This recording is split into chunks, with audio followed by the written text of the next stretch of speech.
Deborah Miller did not even wait for the champagne to stop bubbling before she ruined the night. She stood there in the center of the Obsidian Peak salon, radiating a kind of expensive manufactured malice that made the air feel heavy. I was just reaching out to adjust a stray orchid in my sister Haley's hair when Deborah's hand shot out like a viper. She didn't just grab my arm, she snatched the vintage gold pin from my hair, the one my mother gave me before she passed. Before I could even blink, she tossed it into a half-full glass of champagne on a passing waiter's tray. She looked at me with a smirk that didn't reach her eyes and told me that a pathetic, penniless girl like me didn't deserve to wear family heirlooms in the presence of the Millers. She said I was a stain on the lineage they were trying to build with my sister, and if I wanted to stay for the engagement, I had to sign a legal waiver renouncing any future claim to the Miller estate or my own family's meager assets. She called me a nobody, a freelancer with a bank account as empty as my social standing, and warned me that her son Justin deserved a bride whose family wasn't dragging behind them like dead weight. Have you ever felt like the invisible one in your own family? Like no matter how much you build, people only see the version of you they've already decided is true? Let me know your story down in the comments. I'd love to hear how you handled it. Did I watch that gold pin sink through the golden bubbles of the champagne, resting at the bottom of the glass like a discarded piece of trash? My mother's pin. It was the only thing I had left that wasn't a line of code or a zero on a balance sheet. Deborah's laugh was sharp, a jagged sound that cut through the soft jazz playing in the Obsidian Peaks ballroom. She looked at me, then at the legal waiver in her hand, her eyes gleaming with the triumph of a woman who thought she'd finally put a stray dog in its place. I didn't scream. I didn't reach into that glass to fish out my dignity. Instead, I felt a familiar, cold sensation wash over me. It's the same feeling I get right before a massive market acquisition. A clinical, razor-sharp clarity that turns emotion into data. My anger wasn't loud. It was a balance sheet, and Deborah Miller had just gone into a deficit she could never repay. I looked her right in the eye, my face a mask of perfect, terrifying calm. I understand, Deborah, I said. My voice was steady, lower than the music, carrying a weight she wasn't smart enough to feel yet. You want to make sure the Miller name is protected from outsiders. She smirked, leaning in close enough for me to smell her expensive perfume. Exactly, dear. We have a reputation at the Peak. This isn't a place for little freelance girls from the suburbs. Now, sign the paper and go find a service entrance. Maybe the kitchen staff needs help with the dishes. I took the pen from her hand. It was a heavy, gold-plated thing, flashy like everything else about them. I signed the waiver without reading it. To her, it was a victory. To me, it was the final authorization I needed to stop treating this like a family matter and start treating it like a hostile takeover. You see, Deborah didn't know that 8 years ago when I was sitting in a dark basement powered by nothing but caffeine and spite, I wasn't just building a software firm. I was building Vance Capital. And Vance Capital doesn't just manage money. We own the infrastructure that makes the high society world function. We are the unseen pipes. The Obsidian Peak, this 6-star monument to old money excess, wasn't just a venue I chose for my sister. It was a recent addition to my portfolio. I looked around the room, seeing the tailored suits and the inherited titles, and for a moment, I felt a flicker of the old Maya, the girl who thought she had to shout to be heard. But then I remembered the wisdom of silence. Kicking and screaming is for the weak. The truly powerful don't need to raise their voice. They just need to change the locks. I stood there, dressed in my simple slate gray silk suit. No logos, no diamonds, looking every bit like the understated assistant they assumed I was. I had purposely dimmed my light so Haley could shine. She was a brilliant artist, a soul too pure for this den of vipers, and she was terrified of Deborah. I had promised myself I wouldn't outshine her on her big night. But as I watched Deborah walk away, already bragging to a group of socialites about how she'd handled the sister, I realized that protecting Haley didn't mean staying quiet anymore. It meant burning the house down so she wouldn't have to live in it. I walked toward the hallway, my black velvet flats silent on the hand-woven carpets. I wasn't retreating. I was moving to the war room. As I passed a floor-to-ceiling mirror, I caught my reflection. I didn't look like a victim. I looked like a shark that had just found a breach in the cage that I slipped into the manager's office on the mezzanine level. A room that smelled of cedar and expensive security. The Obsidian Peak's general manager, a man named Marcus who usually commanded the entire floor with a snap of his fingers, nearly tripped over his own feet when he saw me. He started to stammer out an apology, his face pale, but I raised a single hand. Silence. I didn't need his excuses. I needed execution. I pulled out my phone and used the secure satellite line, the one reserved for Vance Capital's high-priority operational shifts. My voice was a flat, clinical monotone as I spoke to my chief operations officer. Initiate Project Nightingale. Tier 1. Effective immediately. On the other end of the line there was a brief, sharp intake of breath. Tier 1 meant total isolation. It meant the digital equivalent of a heart attack for the target. The Miller family? Myso asked just to be sure. Every single one of them, I replied. Lock their internal corporate accounts. Freeze all discretionary spending tied to the Vance Hospitality Network. And Marcus, I looked at the manager who was standing at attention like a soldier. If a single Miller tries to put a drink, a meal, or a room on a house tap tonight, the system should flag it as a fraudulent transaction. Am I clear? Crystal, Miss Vance, he whispered. I walked back to the balcony overlooking the ballroom, watching the scene below through the glass. It was a masterpiece of toxic family dynamics. Deborah was currently cornering my sister Haley near the ice sculpture, her hand gripping Haley's arm a little too tightly. I could see Haley's shoulders tensing, her head bowing. Deborah was likely telling her that she was lucky the Millers were elevating her from her simple life. Then the first tremor hit. Justin, the groom-to-be, was at the bar with a group of his fraternity brothers, laughing loudly while ordering a round of $200 bottle scotch. He handed over his black corporate card with a flourish. The bartender swiped it. Then swiped it again. A frown creased Justin's forehead. He said something sharp, likely blaming the machine. I watched as the bartender shook his head and handed the card back. Justin pulled out another one. Denied. Then a third.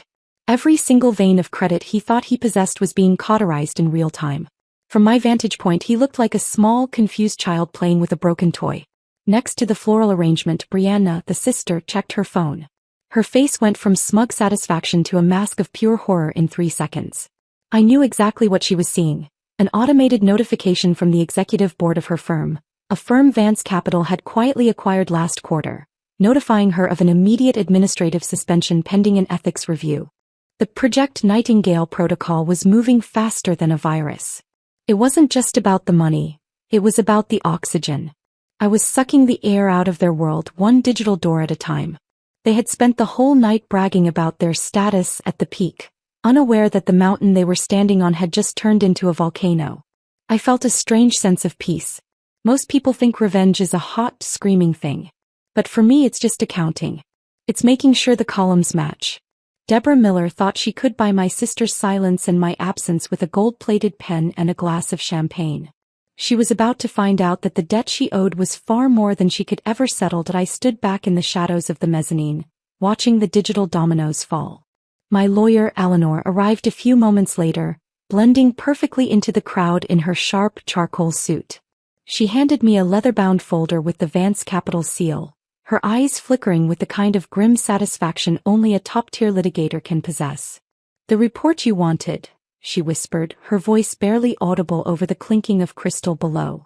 It is far worse than we suspected, Maya. The Miller family isn't just broke. They are a house of cards held together by spit and audacity. I opened the folder and the numbers began to tell their story. Justin Miller had been playing a dangerous game.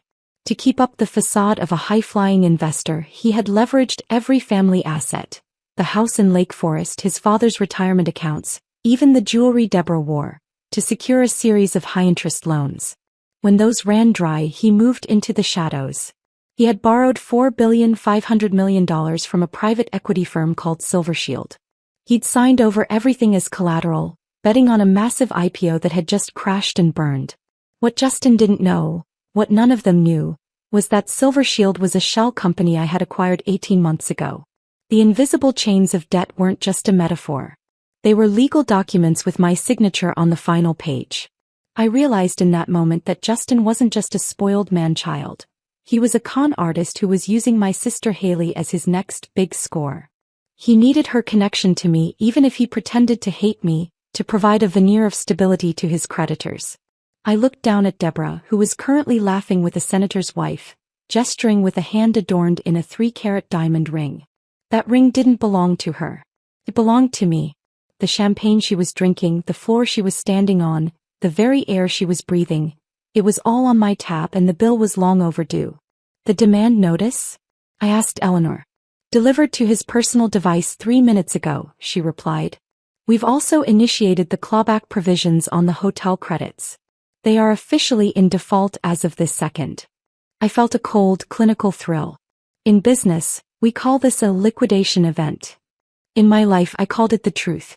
For years, I had allowed them to treat me like this spare, the unsuccessful sister who lived in a small apartment and did little websites.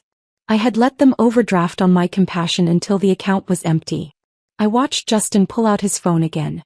This time his face didn't just show confusion. It showed pure, unadulterated terror.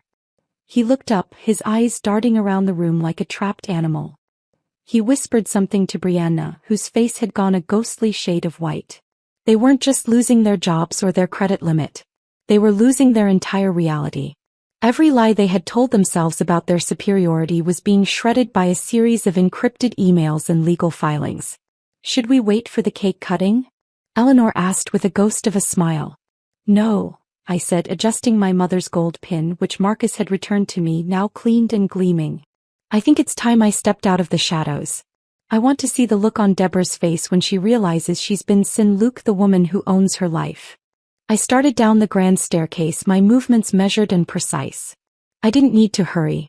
When you own the building, the exit doors only open when you say so. That I moved down the staircase with a predatory stillness, my slate gray suit cutting through the sea of glitter and gold like a shadow. Eleanor walked a half step behind me, the leather-bound folder tucked under her arm like a weapon.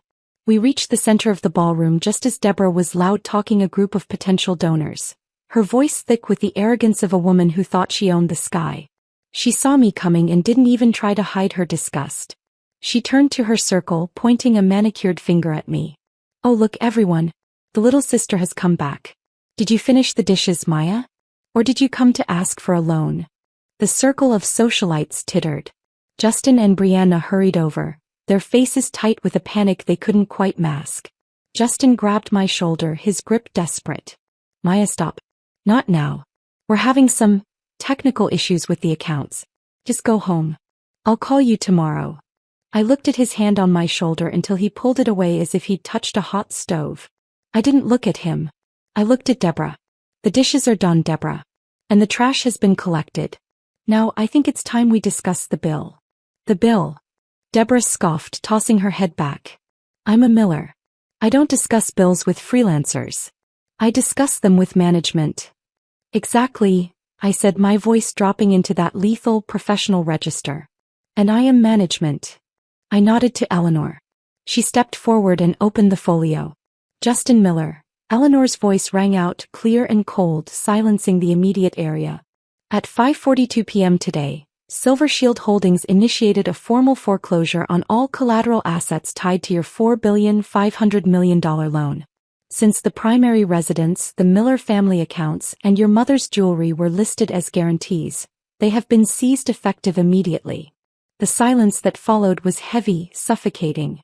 Deborah's glass of champagne, the one I had paid for, shook in her hand. "Silver Shield? What are you talking about?" "Justin, tell this woman she's insane." Justin couldn't speak. He looked like a man watching his own execution. "But that's not all," I continued, stepping into Deborah's personal space. "Since you were so concerned about outsiders and reputations, I decided to do a deep dive into the Miller corporate filings. It turns out, Brianna, your PR firm hasn't just been consulting for Omnicorp. You've been funneling $600,000 a month into a private account. That's not PR. That's embezzlement. And since Vance Capital bought your firm last Tuesday, you've been stealing from me." Brianna let out a choked, high-pitched sob. The guests were leaning in now, phones starting to appear. The ruling class of the Grand Regency was watching their idols burn in real time. "You're lying," Deborah hissed, her face contorting into something ugly and primal. "You're a nobody. You're just Haley's sister." "No, Deborah," I whispered loud enough for the whole room to hear. "I'm the woman who owns the Obsidian Peak. I'm the woman who bought your son's debt. And I'm the woman who just revoked your access to the Met Opera, your country club, and your dignity." I turned to Marcus, who was standing nearby with 2 security guards. "Marcus, please escort the Millers to the service entrance. Since they can no longer afford the ballroom, I'm sure they'll find the alleyway more suited to their current net worth." Deborah lunged at me, her face a mask of fury, but the guards stepped in. She started to scream, a shrill, desperate sound of a woman who had realized her power was an illusion. Justin was slumped over a table, his head in his hands, while Brianna was being led away in tears. Haley stepped out from the crowd then. She walked over to Justin, who looked up at her with pleading eyes. Haley, baby, tell her. Tell her to stop this. We're getting married. Haley looked at him, then at the 3-carat ring on her finger. The ring bought with stolen money. She slowly, deliberately pulled it off and dropped it into the same glass of champagne where Deborah had thrown my mother's pin. My sister is my family, Justin, Haley said, her voice stronger than I'd ever heard it. And you? You're just a line item she's decided to delete. We walked away then, the sound of Deborah's fading screams echoing against the crystal chandeliers. The heavy oak doors of the Obsidian Peak ballroom swung shut behind us, cutting off the frantic, high-pitched shrieks of Deborah Miller. The sudden silence of the hallway was thick and cool, smelling of fresh lilies and the quiet scent of power. We didn't look back. There was no need.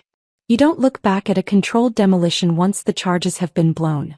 Outside, the Chicago air was biting, a fresh winter chill that felt like a baptism. I watched as Haley took a long, shuddering breath. Her eyes wet but her jaw set in a line of iron I had never seen before.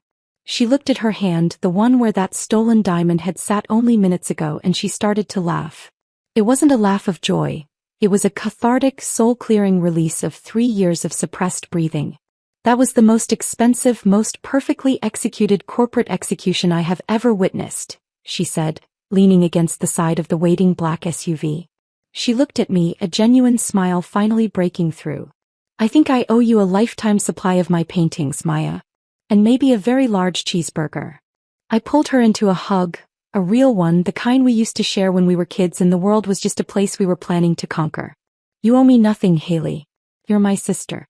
And nobody, especially not an arrogant, entitled family who thinks a job title is a substitute for decency, gets to treat you like a footnote in their story. As the SUV pulled away from the curb, I looked out the window at the towering silhouette of the Obsidian Peak. Tomorrow the news would break. The Miller name would be a punchline in corporate circles from New York to London. There would be a temporary dip in the hotel's share price due to the sudden personnel shift, but it wouldn't matter. The rot had been excised. I looked down at my wrist, at the simple vintage gold chain that had survived the champagne glass. Some wealth doesn't need to shout to be heard. It doesn't need logos or 3-carat diamonds, or the approval of people who are bankrupt on the inside. True power is quiet. It's the ability to walk into a room, see exactly where the cracks are and decide when to let the light in. That night, for the first time in 8 years, I didn't check my phone for market updates. I didn't look at my spreadsheets. I just sat on the floor of our old apartment with my sister, eating greasy food and talking about the future. A future where we weren't defined by what we could provide, but by who we chose to be. Justice had been served, the debts were settled, and for once the balance sheet of my life was perfectly, beautifully in the black.